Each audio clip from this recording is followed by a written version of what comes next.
Hello guys, आपके प्यार और सपोर्ट के लिए बहुत बहुत शुक्रिया। इसी तरह से अपना प्यार और सपोर्ट बना के रखें। यूनफेंग जब वहाँ पे उस लड़के के मास्क को निकलते हुए देखता है तो बहुत सारा हैरान होते हुए कहता है, तुम मेरे को जाने पहचाने क्यों लग रहे हो। वो लड़का तुरंत अपने फेस के ऊपर हाथ रखता है और अपनी स्पिरिचुअल एनर्जी के थ्रू एक मास्क बना लेता है। जब रिवर्ट वन मेनियाक पोशन को बंद करने के लिए बोल रहे हैं तो यहाँ पर बात खत्म होती है। मेरी फैमिली को कोई प्रॉब्लम नहीं होगी, भले ही फैमिली को तोड़ना पड़े। दुनिया में सारे लोग होते कौन है, अगर रिवर्ट वन ने कुछ कहा है उसको रिजेक्ट करने की हिम्मत करे। अब आखिरी में ये दुनिया अभी भी आपकी है ग्रेट रिवर्ट वन। यूनफेंग उसकी इस तरह की ताने भरी बात सुनकर बहुत ज्यादा गुस्सा रहा था, लेकिन फिर भी अपने आप को शांत करते हुए कहता है, तुम तो बहुत बदमाश हो, मेरे ही शब्दों का इस्तेमाल करके मुझे चुप करा रहे हो। अगर मैं इतना दबंग बनूंगा तो तुम्हें वही करने के लिए मजबूर करूंगा जो मैं कहता हूँ। एक बार जब ये बात बाहर आ जाएगी तो दुनिया का मुझ पर से विश्वास टूट जाएगा और बाकी लोगों को संभालना बहुत मुश्किल हो जाएगा। यूनफेंग की इस तरह की बात सुनकर वो लड़का उससे कहता है, अच्छा तो ठीक है, अगर आपको कुछ और नहीं कहना है तो अभी यहाँ से निकल लो तुरंत। यूनफेंग वहाँ पे हंसते हुए कहता है, आजकल के नए बच्चे हमेशा अपनी जवानी में रहेंगे। हालांकि मुझे नहीं पता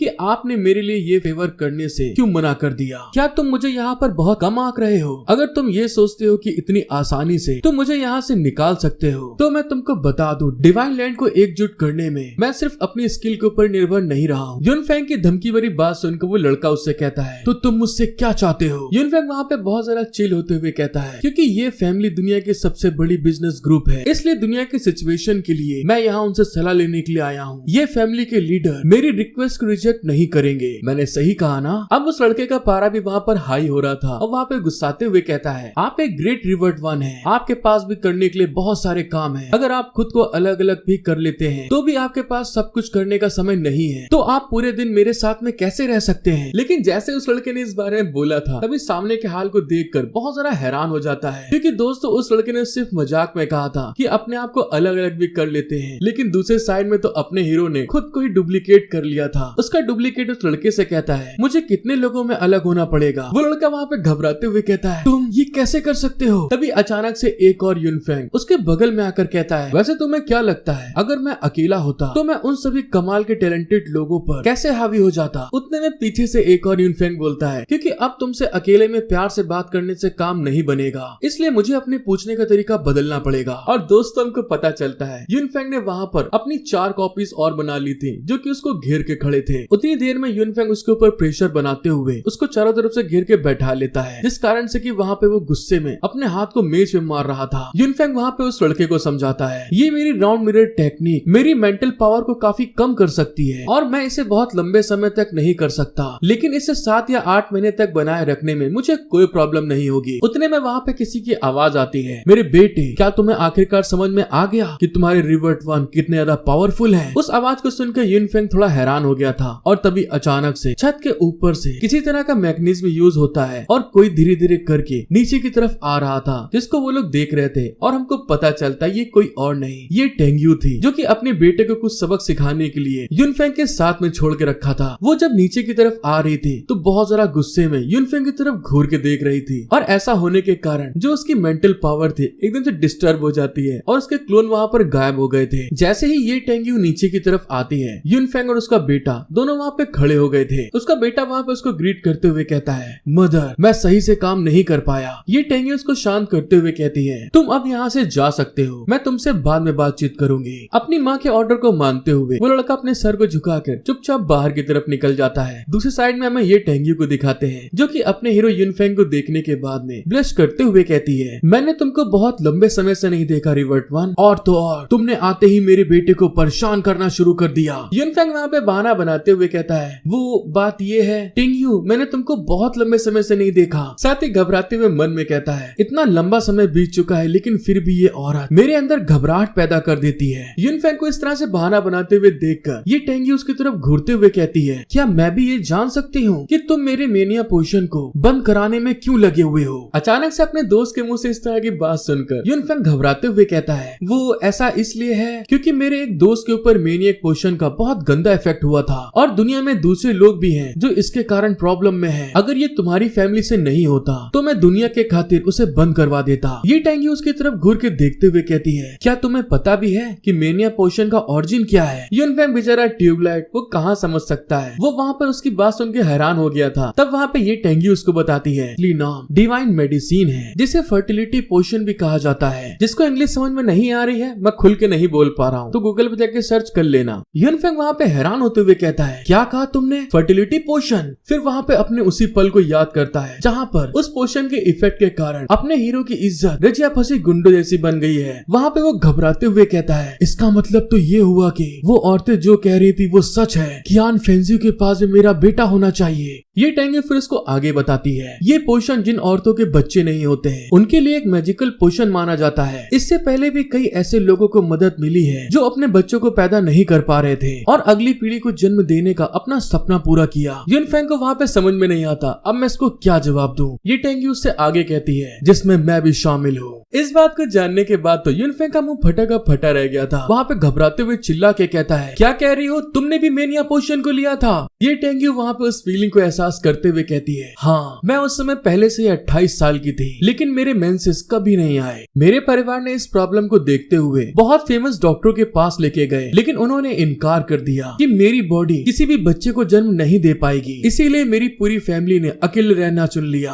आखिरकार एक घाटी के अंदर मेरे को उसका इलाज मिल गया और मैंने दवा का फॉर्मूला मांगा। यूनफेंग उसको बीच में रोकते हुए कहता है, क्या कहा तुमने? इलाज की घाटी? लेकिन उन्होंने तो लोगों को बचाने की शपथ ली थी। लियानशिन लोगों के लिए इतनी हानिकारक दवा कैसे बना सकती है? ये टेंगी उसकी बात सुन के शॉक्ड होते उसकी तरफ घूर के देख के कहती है, ओहो, तुमको लियानशिन के बारे में कैसे पता चला? वो नए लोगों से मिलने से डरती है और हमेशा हीलिंग आर्ट में अपने आप को बेहतरीन बनाने के लिए प्रैक्टिस करने के लिए कल्टीवेट करती रहती है। ये टेंगी की बात सुन के अपना हीरो वहाँ पे सर खुजलाते हुए कहता है, वो बात ये है कि मैं 6 साल पहले उससे मिला था। ये टेंगी उसको ताने मारते हुए कहती है, अच्छा, तो मतलब तुम सच्ची में उस औरत से मिले हो? लेकिन अपना कठोर लौंडा पॉइंट पे वापस आते हुए कहता है, अरे मैं बस तुमसे पूछ रहा हूँ, तुम्हें टॉपिक को बदलने की जरूरत नहीं है। लेकिन दूसरे साइड में ये टेंगी उसको घूर के देख रही थी और फिर नखरे दिखाते हुए गुस्सा के पलट जाती है। उसको इस तरह से पलटने के बाद पीछे से देखकर अपना हीरो वहाँ पे ब्लश कर रहा था। ये टेंगी अपनी बात को आगे बताती है, फर्टिलिटी पोशन एक मिरेकल है। ये लड़कियों की बॉडी को पोषण देगी और बॉडी को फिर से रिक्रिएट करती है, जिससे लड़की को इसे लेने के 3 दिनों के भीतर उसके मेंसेस फिर से स्टार्ट होने लगेंगे। हालांकि मैं इस बारे में मानती हूँ कि ये दवा बहुत तेज है, बॉडी में गर्मी और बाजाबाजी करने के लिए तमन्ना जागने लगती है। फिर भी कुछ लोग दूसरों का नुकसान पहुँचाने के लिए इसका इस्तेमाल करते हैं। तो फिर क्या तुम उन सभी प्रॉब्लम के लिए उस दवा और दवा बनाने वाले के ऊपर ब्लेम करोगे? जब तुम इसके बारे में सब कुछ जानते हो तो फिर भी तुमने ऑक्शन में मेनियक पोशन को बेचने के लिए परमिशन क्यों दी? मैंने ये सब लियानशिन को प्रोटेक्ट करने के लिए किया, साथ ही उस मिरेकल पोशन को प्रोटेक्ट करने की कोशिश की जो हजारों लड़कियों की जान बचा सकती थी।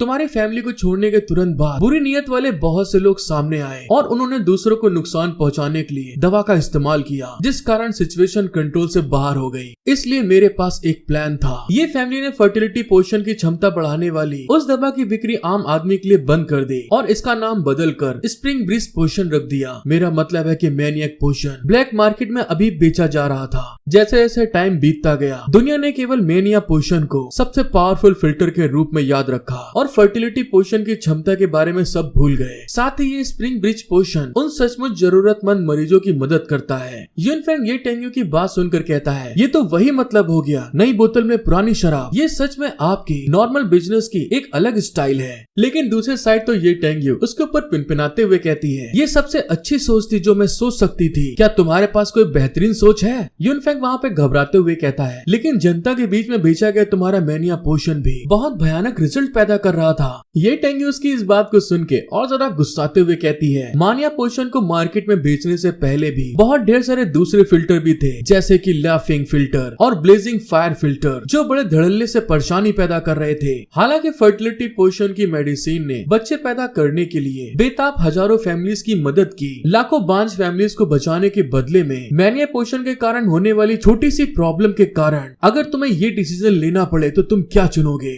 औरतों से भाई साहब कोई नहीं जीत सकता। तभी वहाँ पर यूनफेंग भी अपने हाथ को उठाते हुए कहता कहता है हाँ हाँ ठीक है, रुक जाओ, मुझे समझ में आ गया, मैं तुम्हें बातचीत में नहीं हरा सकता, तुम जीत गई हो। हालांकि मेरा दोस्त इस मेनिया पोशन के कारण बहुत सीरियसली रूप से इफेक्ट हुआ है। अब जब तुमको स्प्रिंग बीच पोशन को कंट्रोल करने का तरीका मिल गया है तो क्या तुम मेनिया पोशन को ऑक्शन में बंद कर सकती हो? ऐसा करने के कारण मैं आपके लिए एक फेवर करूंगा, तुम जो भी मुझसे करने के लिए कहोगी मैं वो करूंगा। उसको वहीं पे रोकते हुए ये टेंग्यू कहती है 1 नहीं 5। युनफेंग भी गुस्साते हुए कहता है अरे रुक जाओ, ये तुम क्या बोल रही हो? क्या तुम्हें ऐसा लगता है कि यहाँ पर मोल भाव करने वाली मार्केट लगी है? 5 फेवर बहुत ज्यादा है, ज्यादा से ज्यादा 2 कर सकता हूँ। ये टेंग्यू उसको घूर के देखते हुए कहती है 4। और जैसा कि दोस्तों बार्गेनिंग में औरतों से कोई नहीं जीत सकता, वहाँ पे अपना हीरो हार मानते हुए कहता है नहीं ये अभी भी बहुत ज्यादा है, बस 3, ये मेरा आखिरी फेवर है। अपनी बात मनवाने के साथ में ये टेंग्यू उसकी तरफ हाथ बढ़ाते हुए कहती है हाँ पक्का, ये डील रही हमारी। ये टेंग्यू को अचानक से मानते हुए देखकर युनफेंग वहाँ पे थोड़ा हैरान हो गया था,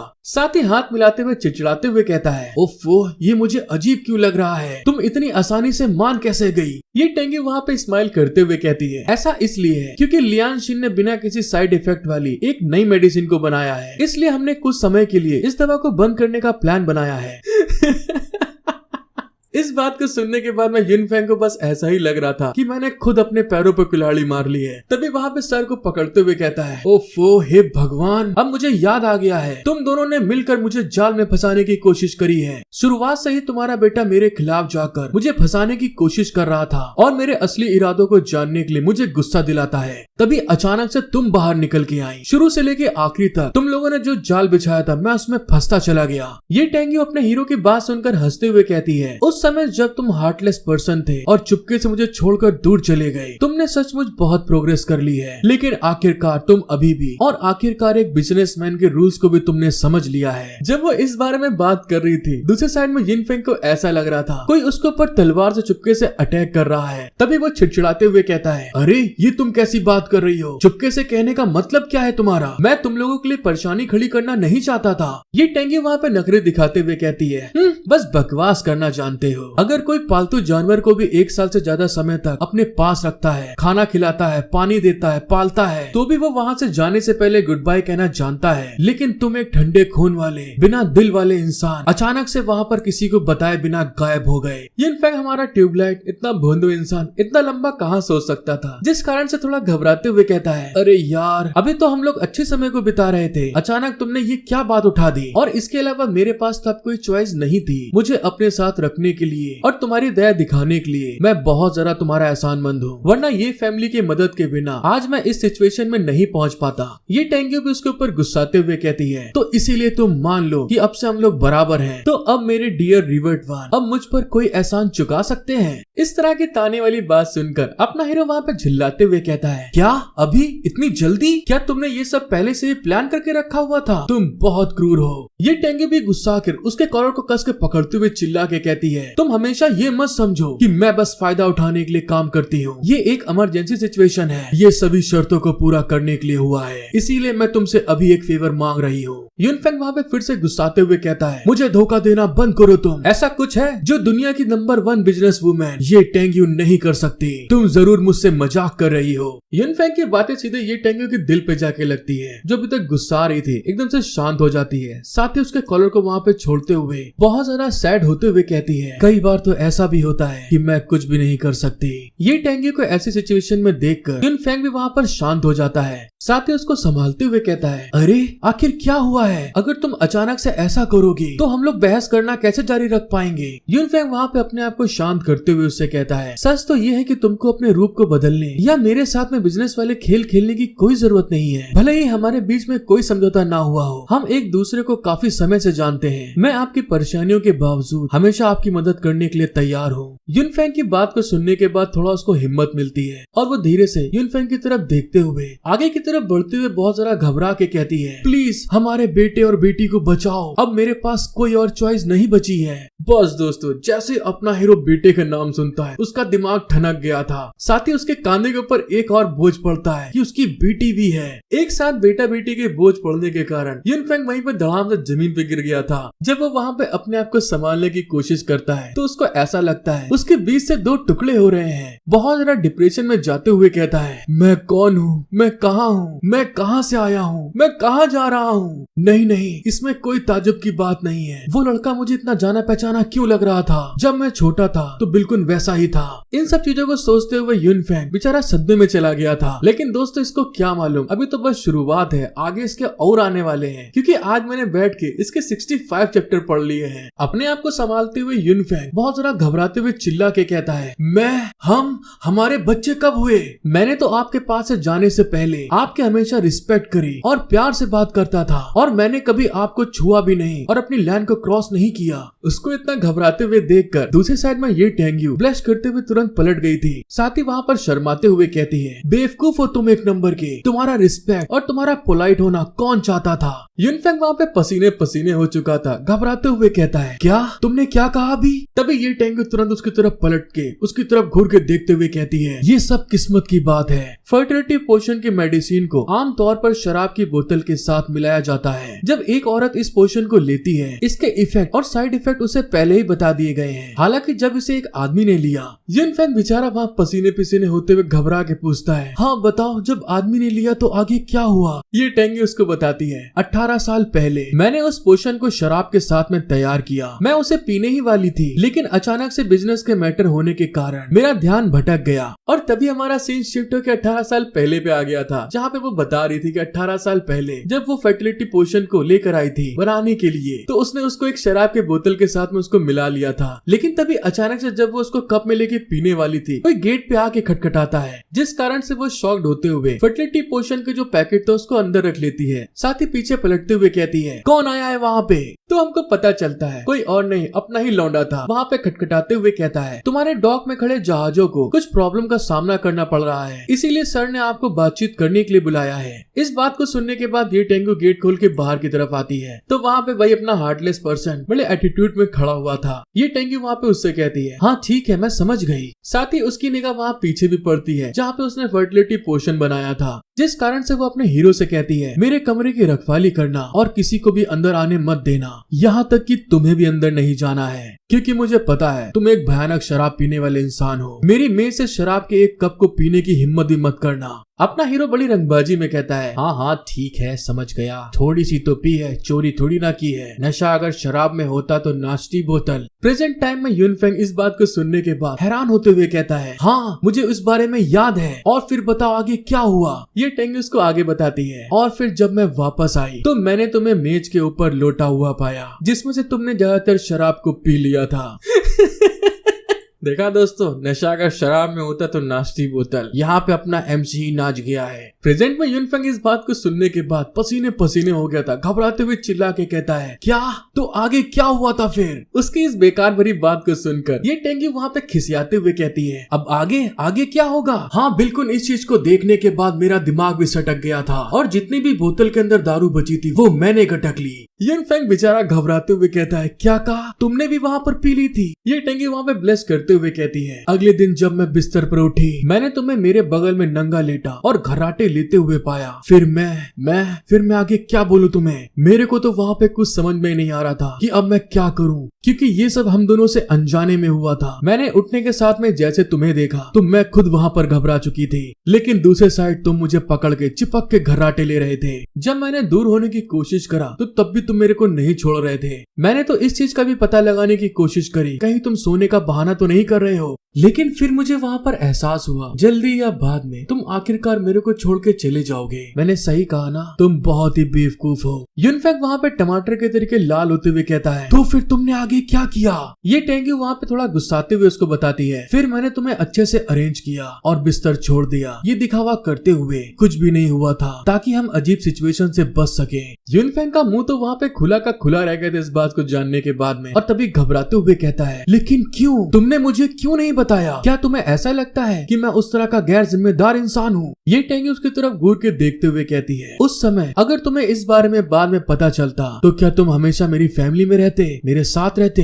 यूनफेंग वहाँ पे बहुत ज्यादा सीरियस होते हुए कहता है, तुम्हें क्या लगता है मैं ऐसा नहीं करूंगा? इस बात को सुनने के बाद तो ये टेंगी वहाँ पे हैरान हो गई थी, और साथ ही वहाँ पर स्माइल करती है। अपनी फीलिंग को छुपाने के लिए पीछे की तरफ जाते हुए कहती है, मुझे मालूम था तुम करोगे। हालांकि जब मैंने तुम्हें अपनी बिजनेस ट्रिप के दौरान पाया तो मुझे पता चला कि तुम्हारी दुनिया मेरे साथ नहीं होगी। और तो और उस समय तुम बहुत निराशा से भरे शराबी इंसान थे, फिर भी मैं तुम्हारे लिए कुछ सोच रही थी और मैंने इसीलिए तुम्हें कमरे की रखवाली करने के लिए कहा था जब मैंने एक हारा हुआ सौदा किया था। तुम एक बेकार इंसान हो जो औरतों की फीलिंग को कभी नहीं समझता। युनफेंग का मुंह वहाँ पे फटा का फटा रह गए थे इस बात को सुन के। साथ ही वहाँ पर उसको और आगे छेड़ते हुए कहती है, हालांकि इस बार मुझे डिवाइन लैंड के इनविंसिबल इंसान से 3 गिफ्ट मिले हैं। देखा, मैंने आखिरकार कमाई कर ली है। युनफेंग वहाँ पे उसकी बात सुन के थोड़ा हैरान हो गया था। साथ ही वहाँ पर स्माइल करते हुए ये टेंग्यू उसकी तरफ देख रही थी। तभी वो भी वहाँ पर हंसने लगा था क्योंकि दोस्त है पुराने यार। फिर वहाँ पे अपना हीरो बात को बदलते हुए कहता है, मुझे लगता है कि बच्चों के बारे में बात करना बेहतर होगा। तो अब मुझे बताओ उसके साथ में क्या हुआ। हालांकि तुम्हारा वो बेटा बिल्कुल ठंडे खून का है। मुझे डर है कि उसकी उम्र में ऐसे बहुत कम लोग होंगे जो मेरे सामने उतने शांत रह सके जितना वो इंसान दुनिया में रहता है। और तो और वो बहुत ताकतवर है और उसे नहीं पता कि अपने कामों पर कैसे काबू रखा जाए। समय बीतने के साथ वो कई लोगों को नाराज कर देगा।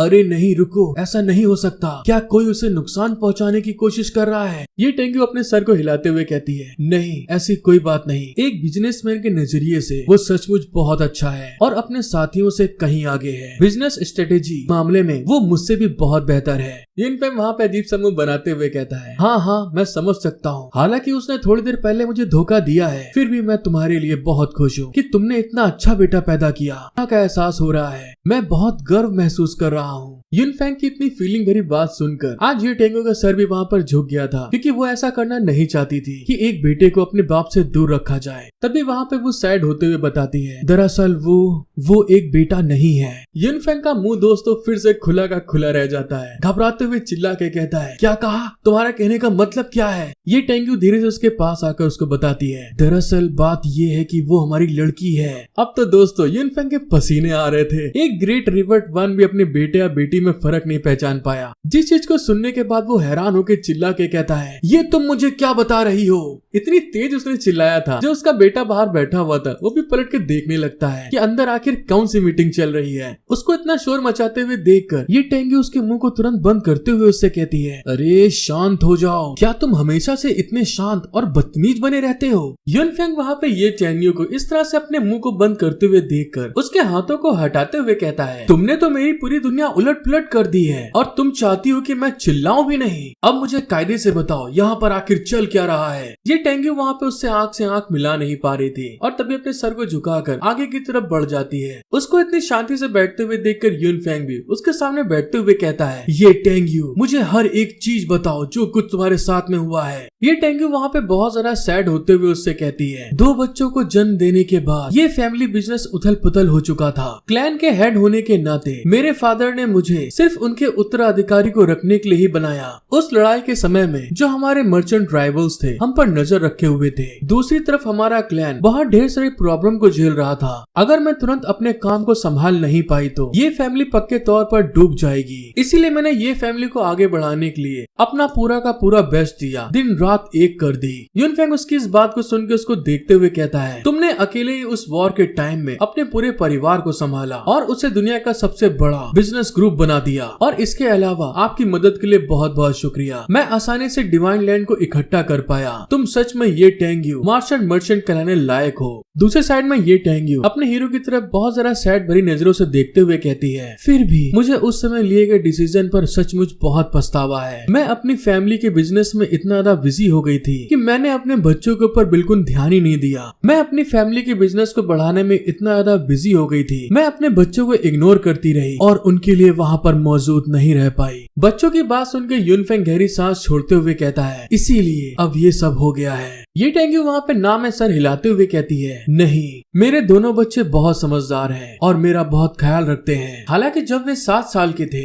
और इस बात को बोलते हुए उसने वहाँ पे अपने होठों को दबा लिया था। फिर धीरे से कहती है, उन लोगों को किडनैप कर लिया गया था यूनफेंग की आंखें वहाँ पर फटी की फटी रह गई थी और घबराते हुए कहता है, क्या कहा? आखिर तुम इतनी लापरवाह कैसे हो सकती हो? उसने उस सोफे के साइड को पकड़ के अपने हाथों से मसल दिया था। ये टेंगी उस चेयर को टूटते हुए देखकर वहाँ पे एकदम हैरान हो गई थी। फिर वहाँ पर थोड़ा गुस्साते हुए कहती है, ये चेयर 300 साल पहले बहुत पावरफुल इंसान की थी जिसका नाम जुआंग टोंग था। वुडोंग सेट के अल्फा। उन्होंने मरने से पहले सैंड ड्रैगन की इसके ऊपर डिजाइन बनाई थी। उनके द्वारा किया गया ये आखिरी काम था, इसीलिए तुम इसका पेमेंट करना मत भूलना। यूनफेंग जब इस बात को सुनता उस शेर की तरफ देखकर हैरान हो गया था। साथ ही वहाँ पर अपने आप को शांत करते हुए कहता है, जब से मैं तुम्हें जानता हूँ तब से तुम अभी भी एक ग्रेट बिजनेसमैन हो, इसीलिए अभी मुझे फिर से फंसाने और दोबारा से अपने कैद में लाने की कोशिश मत करो। इस बात को कहते हुए यूनफेंग वहाँ पे स्किल को एक्टिवेट करते हुए कहता है, रिवर्सल। और ऐसा होने के कारण वहाँ पे वो जगह घूमना स्टार्ट हो गई थी और अगले ही पल वो घूमते घूमते जितनी भी चेयर टूटी थी वो टूटा हुआ पार्ट दोबारा से पहले जैसा हो गया था।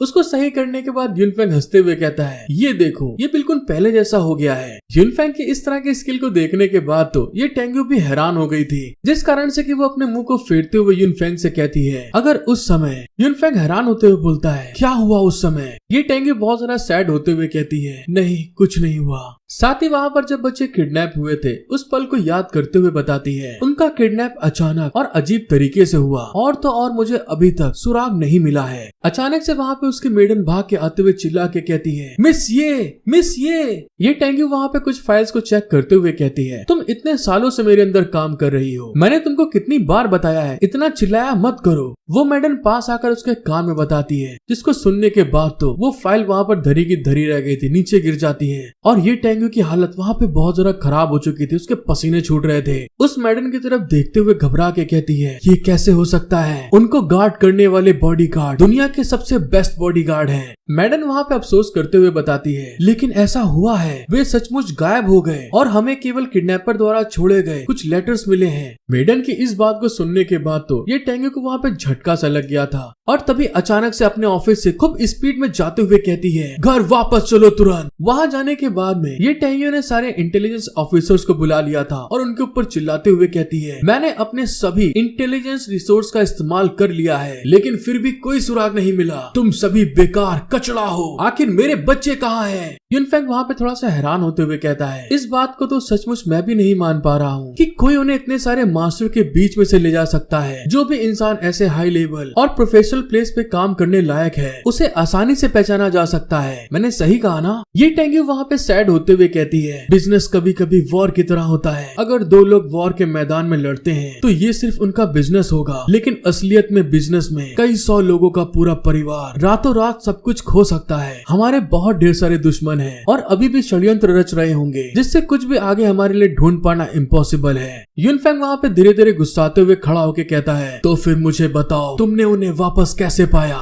ये टेंग्यू वहाँ पे अपने सर को ना में हिलाते हुए कहती है, नहीं मैंने नहीं किया, लेकिन 1 महीने बाद जब मैं अपने बच्चों के लिए बहुत ज्यादा चिंता में थी तभी फिर से वही बकलोल मेडन भाग के आते हुए चिल्ला के कहती है, मिस ये। जिसको सुनने के बाद में ये टेंग्यू घबराते हुए कहती है, अब क्या खबर लाई हो तुम? वो मेडन वहाँ पे भागने के कारण हाँफते हुए बताती है, वे लोग वापस आ गए हैं, वे दरवाजे के पास हैं। ये टेंग्यू इस बात को सुनने के बाद चिल्लाते हुए कहती है, अगर ऐसी बात है तो उन्हें अंदर क्यों नहीं लेके आई? वो किसी को भी पास आने से मना कर रहे हैं। उसकी बात सुनने के बाद जो ये टेंग्यू थी अपना आपा खो बैठी थी, तुरंत भागते हुए उस जगह से आगे जा रही थी और अपने घर के बाहर निकल के जब वो सामने की तरफ देखती है तो वहाँ पे 2 लोग आगे की तरफ आ रहे थे और हमको पता चलता है जहाँ पर उसका बेटा उसकी बेटी को कांधे पे लादे हुए था। उसको देखने के बाद तो ये टेंग्यू खुश होते हुए बड़ी स्पीड में उसकी तरफ भाग के जा रही थी, लेकिन जब वो उसके पास जाकर पहुँचती है और उनके हाल को देखने के बाद तो उसकी आंखें फटी की फटी रह गई थी, क्योंकि उन दोनों के कपड़े बुरी तरह फटे हुए थे, उनके हाल बहुत बेहाल थे,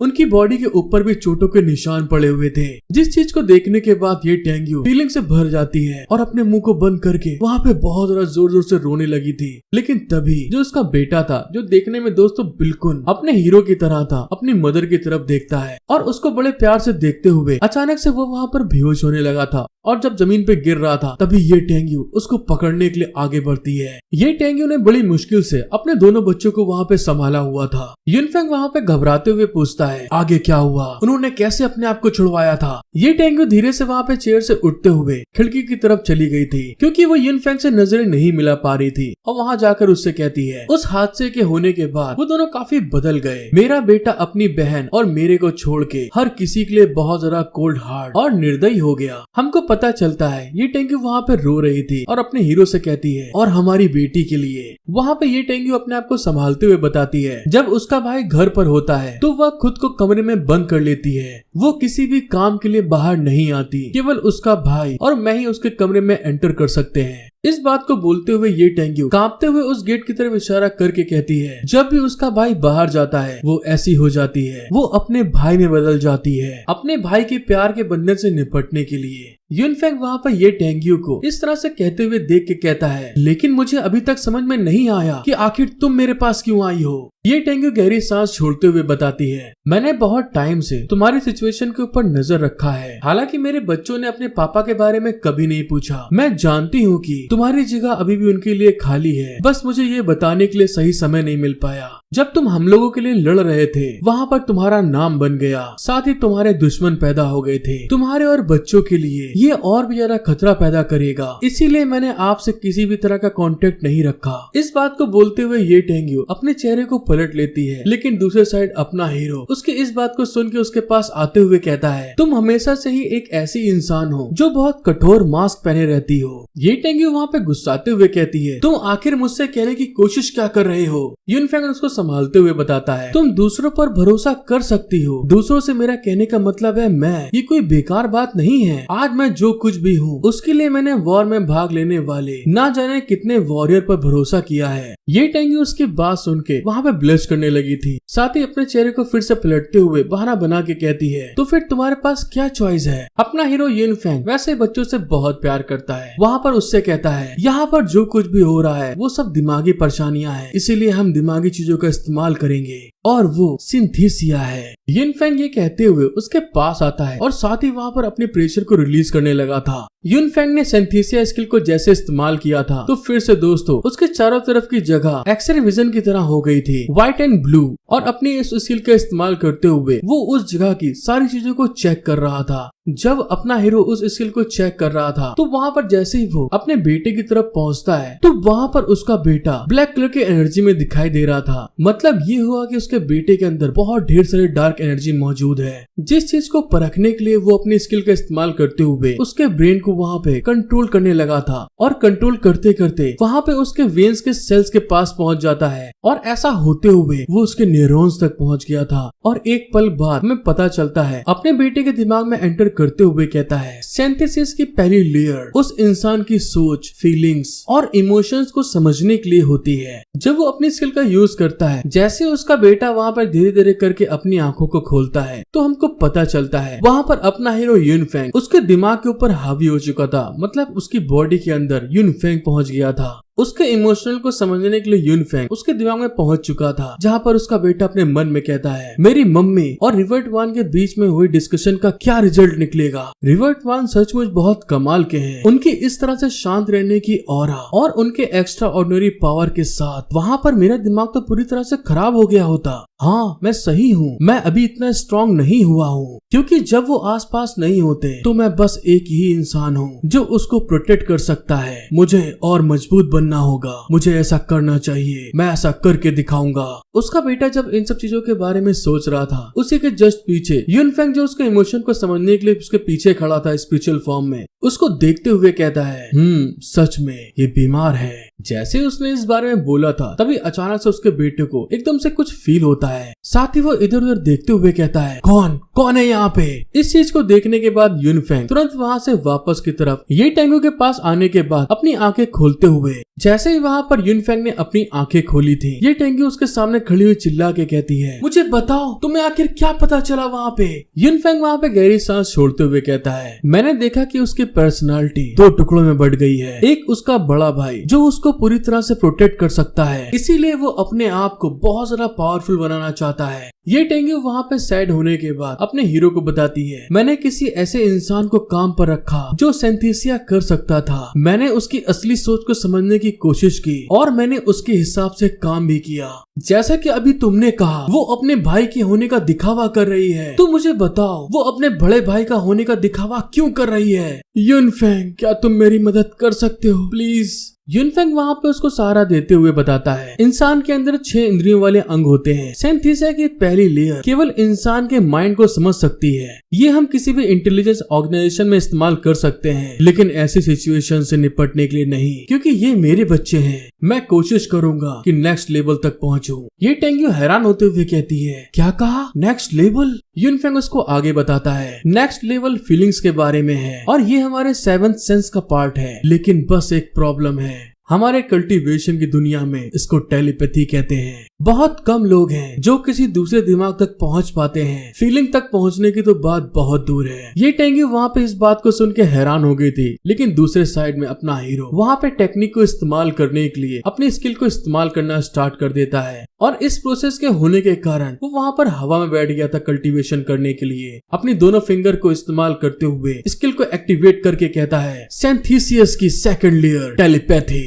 इस स्किल को इस्तेमाल करने के साथ में उसके माइंड से एक लाइट बाहर निकलती है जो कि अपना रास्ता ढूंढते हुए जहाँ पे उसका बेटा बैठा हुआ था, सारे रास्तों को क्लियर करते हुए सीधे अपने बेटे की तरफ आगे बढ़ रही थी और वहाँ पर पहुँचने के साथ में ही उसके माइंड में एंटर कर देती है। ऐसा होने के कारण उसके बेटे के अंदर एकदम से वाइब्रेशन एक्टिवेट होती है और इधर उधर देखते हुए कहता है, अरे यहाँ पर क्या हो रहा है? लेकिन दूसरे साइड में हमें अपने हीरो को दिखाते हैं जो कि उसके माइंड में पहुंच चुका था। उस जगह पर पहुंचने के बाद में जब वो इधर उधर देखता है तो चारों तरफ जो उसके बेटे की मेमोरीज थी वो टहल रही थी और वो इधर उधर देखते हुए कहता है, ये कैसे हो सकता है? एक पल में ही उसकी फीलिंग मेरे सामने आ गई। अब कुछ भी करके मुझे उसको ढूंढना होगा। दोस्तों, आप देख सकते हैं कि मैं आप लोग को वीडियो में परेशान नहीं करता हूँ, इसीलिए बस आप लोगों से एक ही रिक्वेस्ट है कि प्लीज एक लाइक सब्सक्राइब करिए और कमेंट करके बताइए कि आपको कौन सा पार्ट सबसे अच्छा लगा। और प्लीज मेंबरशिप लेने के साथ में मेरा आप लोग सपोर्ट कर सकते हैं। जो कोई भी मेरी मदद करने के लिए यूपीआई या नंबर से पेमेंट करना चाहता है, स्क्रीन आपके ऊपर चल रही है। यूनफेंग उसकी मेमोरी के अंदर अपनी बेटी को ढूंढने के लिए बड़ी स्पीड में आगे की तरफ बढ़ रहा था और जब वो आगे की तरफ देखता है तो उसके बेटे की वहाँ पे मेमोरीज दिखाई दे रही थी, जहाँ पर वो कहीं पे सैड तो कहीं पे कुछ बातें कर रहा था और एक जगह पे बोलते हुए कहता है, मैं बहुत वीक हूँ, मुझे और ज्यादा मजबूत बनना होगा। इन सब चीजों को देखते हुए यूनफेंग आगे की तरफ बढ़ रहा था, जहाँ पर उसका बेटा एक मेमोरी में बहुत ज्यादा स्ट्रेसफुल होते हुए कहता है, वो अभी तक वापस क्यों नहीं आए हैं? वो हमारे साथ में ऐसा व्यवहार नहीं करेंगे। मुझे उसकी रक्षा करने के लिए उसके जैसा बनना होगा। यहाँ पर दोस्तों उसका बेटा अपने फादर का वेट करते हुए कह रहा था। इन सारी यादों को देखने के बाद अपना हीरो वहाँ पे खड़ा होकर देखते हुए मन में कहता है, यहाँ पर मेरे सामने जितनी भी यादें हैं वो सारी की सारी उसको प्रोटेक्ट करने के लिए हैं। जैसा कि हम लोग पहले के एपिसोड में देख चुके हैं, यूनफेंग जैसे ही हर्ट होता है वहाँ पर उसके दिल में दर्द होने लगा था। साथ ही अपने मन में कहता है, मेरा दिल इस जगह पर बहुत ज्यादा दुख रहा है। मैं इस चीज के बारे में फील कर सकता हूँ कि आखिर उसके ऊपर क्या गुजरी होगी। जब वो मन में इस बारे में सारी बातें कर रहा था तभी अचानक से वहाँ पर कुछ होने लगा था। उसके बगल में एक अदर कलर की उसको मेमोरी दिखाई देती है, जिसको देखने के साथ में ही यूनफेंग उसके पास जाता है तो वहाँ पर जैसे वो ढूंढने आया था उसकी बेटी उसको दिखाई देती है, जिसके हाल वहाँ पर बहुत ज्यादा बुरे हो चुके थे। उसके पैरों में बेड़ी, खाने पीने के लिए कुछ नहीं और वहाँ पर तड़प रही थी। उसके ऐसे हाल को देखने के बाद तो यूनफेंग की आंखें भी फटी की फटी रह गई थी। उसकी बेटी वहाँ पर तड़पते हुए कहती है, मदद करो, कोई मुझे यहाँ से निकालो, मैं बहुत डर गई हूँ, बहुत डर लग रहा है मुझे।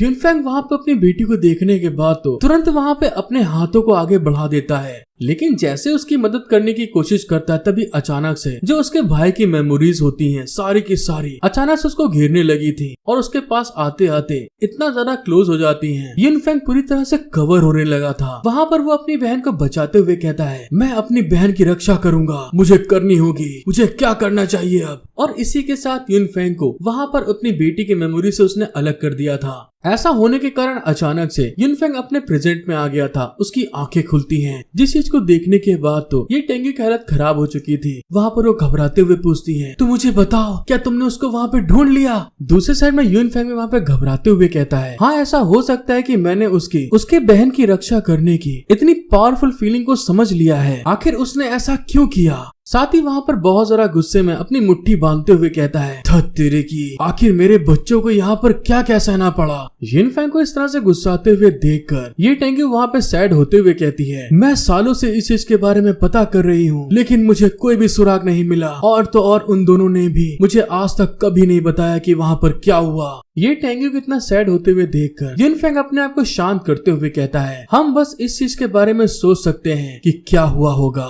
लेकिन ये काफी नहीं है। ये टेंग्यू वहाँ पर रोते हुए कहती है, मैं इस चीज के बारे में जानती हूँ, वो लोग वहाँ पर कितनी तकलीफ में थे, लेकिन मैं उसके सामने अपनी इस फीलिंग को दिखाने की हिम्मत नहीं जुटा पा रही हूँ। मैं तो खुद में भी कहती हूँ कि मजबूत बनो और उसे वहाँ पर सेफ फीलिंग कराओ। आखिर मैं उस समय इतनी लापरवाह क्यों हो गई थी? उस जगह पर मुझे होना चाहिए था, मेरे बच्चों को नहीं। युनफेंग वहाँ पर ये टेंग्यू को इतना अफसोस करते हुए देखकर थोड़ा हैरान हो गया था। ये टेंग्यू उसको संभालते हुए देखकर कहती है, नहीं, कोई और रास्ता नहीं है। युनफेंग उसको बताता है, वहाँ पर भी सिनेस्थीसिया की एक लेयर है जो हमारे करने से पहले ही सब कुछ समझ सकता है। ये टेंग्यू वहाँ पे बहुत जरा हैरान होते हुए कहती है, अगर तुम इस चीज के बारे में जानते हो तो ऐसा क्यों नहीं करते? युनफेंग भी वहाँ पर अपने आप को संभालते हुए गहरी सांस छोड़ के कहता है, वो लेयर हमारे अंतर्मन का आधार है जिसे हम लोग सब कुछ जानने वाला कहते हैं।